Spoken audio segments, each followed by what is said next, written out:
Pour Gaza, il en va de même. Il n'est pas vrai qu'on ne peut rien contre la guerre à Gaza, qui est un génocide et non pas une guerre. Qui se bat? C'est un génocide.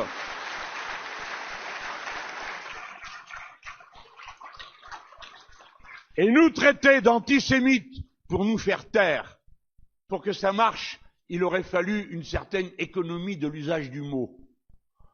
Hein? À partir d'un certain degré de boule puante, ça sent plus rien. Tout le monde était antisémite. Moi, bien sûr, elle est fille, ça va de soi. Le pape. Edgar Morin, 102 ans, antisémite, quoique juif. Et ainsi de suite.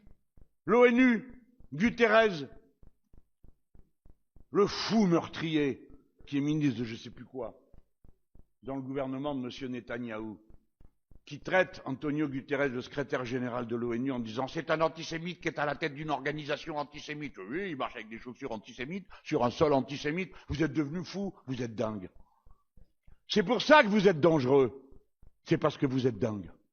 Parce que vous ne voyez plus, en regardant une population des êtres humains, vous voyez des pions, des chiffres, dans votre petite tête rabougrie par le sectarisme, la haine religieuse, que ceux qui sont en face de vous n'ont pas, et qui viendraient au secours de vos enfants, s'ils avaient problème.